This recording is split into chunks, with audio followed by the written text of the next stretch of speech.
Well, now we're joined by Arise News analyst Dr. Constance Ikokwu. Good morning, Dr. Ikokwu. Thanks for being here with us. Good morning, Nkechi and Andy. How are you guys? Fine, thank you. Had a good weekend. Yeah, yep. we're trying. Back here, fearless October 1 protest looming. I think this protest is inevitable. They're calling it the continuation of the hashtag End Bad Governance protest.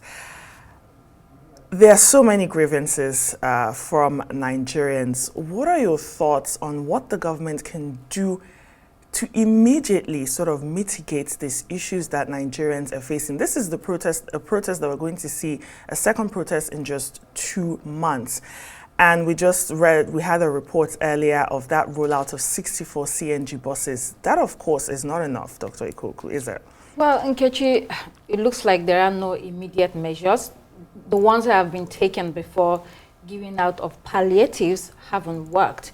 You know, you've mentioned the first protest, End Bad Governance, which was in August, and it was organized in order to express their dissatisfaction with the high cost of living, electoral issues, insecurity, among others. And as you also mentioned, this second one, which is tagged Fearless October 1, it was organized by the protesters on account of the fact that the previous demands were not met. So what they are saying is that they're going to hold this at the Eagle Square, which is the same location of the Independence Anniversary celebrations. Now, that could be chaotic and problematic, especially if it's not handled properly. The theme of this protest, Fearless October 1, says it all. It says that they are not going to be intimidated or shut down by the government, even when over 1,000 people from the first protest are still being held by the government. Many of them are waiting trial, and this is something that it seems unbelievable to many people. I think after this, the conversation will be, what impact have these protests had? For the first one, I think that from the beginning, they did not anticipate how far the government was willing to go to infiltrate the groups, to divide them, make promises to some, present gifts to others. So it watered down that protest. And so what potentially could have been powerful was not at the end of the day. For this particular one, it's yet to be seen, but it raises the prospect of another clash with the federal government, because as we have seen, this government is not one that will lie down, and not fight against any protest. I mean, it will stop at nothing to diffuse the challenge to its authority, and that's what we have been seeing. Well, that is expected, but it is the way that you try to stop it that becomes a problem in a democracy. What Erujabo said there, I was listening to him, the Deputy Governor of Bayelsa State, is motivational, is interesting. Yeah, dark before the light, silver lining in the cloud. All those are interesting.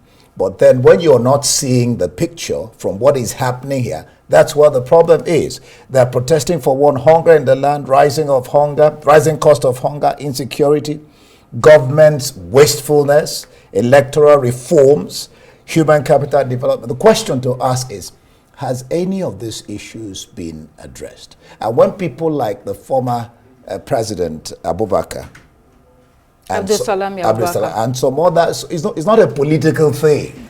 So it is what the government is doing. Perception is key. What's your sense? I mean, you're right. And the general view is that the government continues to kick the can down the road, especially when it comes to big issues like tremendous waste in government, over-bloated government, and insecurity, and the cost of transportation.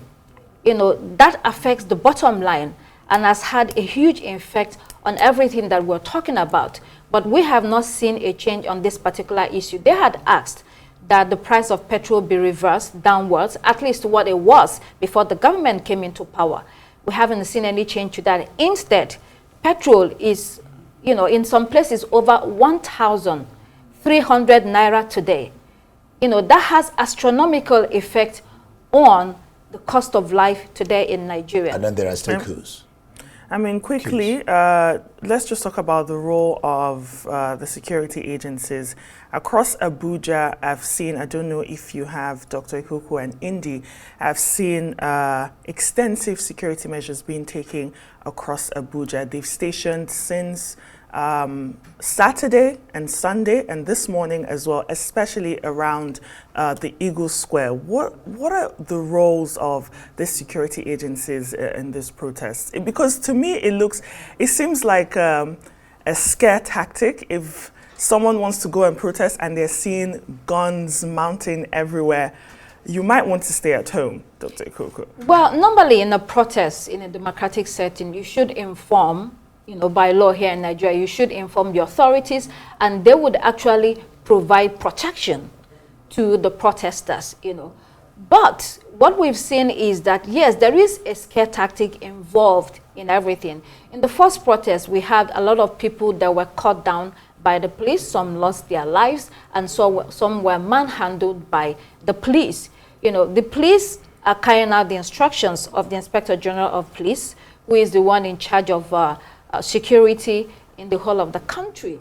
And so what we're seeing is that the government is not so much interested in protests, although it says, the Minister of Information and Communication has severally said that Nigerians have the right to come out to the streets to demonstrate and express, whatever they feel regarding what's going on in the country. However, contrary to that, we have seen that they've also been attacked. So, for instance, at the first protest at the Moshood Abiola Stadium, they were chased out of the stadium at some point, were not allowed to occupy that space. So it's not, it's not easy for the protesters to get across the government. And I think we'll be looking to see what will happen tomorrow in this particular one. And that's why the issue is getting across to the government, getting government's ear to what they're saying. Just briefly and quickly, the place of protesting without destroying things. Yes, in some cases, criminal elements infiltrate the protests and destroy things. I mean, a lot of people have said that is not what this protest is about. We hope that we'll not be seeing that tomorrow. All right, thank you so much, Dr. Constance there. We'll await your second.